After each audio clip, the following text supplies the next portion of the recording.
ഭരണപരിഷ്കാര commission chairman സ്ഥാനത്തേക്ക് തന്നെ പരിഗണിക്കണമെന്ന് ലീഗിനെ നിലപാട് അറിയിച്ച MK മുനീർ. വയോജന കമ്മീഷൻ ചെയർമാൻ സ്ഥാനത്തേക്ക് പരിഗണിക്കരുത് എന്നും നേതൃത്വത്തെ അറിയിച്ചു.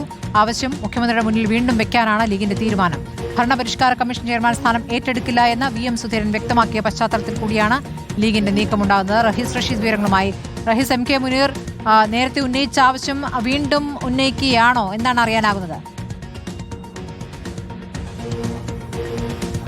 സ്മൃതി, ലീഗ് വീണ്ടും ഭരണപരിഷ്കാര കമ്മീഷൻ ചെയർമാൻ സ്ഥാനം ക്യാബിനറ്റ് റാങ്കോടെ വേണം എന്ന ആവശ്യം മുഖ്യമന്ത്രിക്ക് മുന്നിൽ വെച്ചിരിക്കുകയാണ്.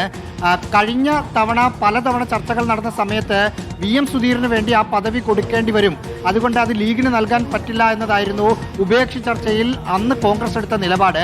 VM സുധീരൻ കഴിഞ്ഞ ദിവസം ഭരണപരിഷ്കാര കമ്മീഷൻ ചെയർമാൻ അടക്കം ഒരു സ്ഥാനവും ഒരു പദവിയും ഏറ്റെടുക്കില്ല എന്ന് വ്യക്തമാക്കിയിരുന്നു. ഈ പശ്ചാത്തലത്തിലാണ് ലീഗ് ഭരണപരിഷ്കാര കമ്മീഷന് വേണ്ടി വീണ്ടും പിടിമുറുക്കുന്നത്. എന്നു മാത്രമല്ല, പാർട്ടിക്കകത്ത് ക്യാബിനറ്റ് റാങ്കുള്ള ഒരു പദവി MK മുനീറിന് കൊടുക്കണം എന്ന പൊതുധാരണയുണ്ട്. MK മുനീർ ആണെങ്കിൽ വയോജന കമ്മീഷൻ പോലുള്ള ക്യാബിനറ്റ് പദവി ആണെങ്കിൽ അത് താൻ ഏറ്റെടുക്കില്ല എന്ന് പാർട്ടി നേതൃത്വത്തെ അറിയിക്കുകയും ചെയ്തു. ഈ സാഹചര്യത്തിലാണ് ഭരണപരിഷ്കാര കമ്മീഷൻ വേണം എന്ന അവകാശവാദം വീണ്ടും കോൺഗ്രസിന് മുന്നിൽ വെച്ചിരിക്കുന്നത്. കേരള കോൺഗ്രസ് BJ ജോസഫിന് വേണ്ടി ആ പദവി കോൺഗ്രസിനോട് ചോദിച്ചിട്ടുണ്ട്. സ്മൃതി, റഷീദാണ് വിവരങ്ങൾ നൽകിയത്.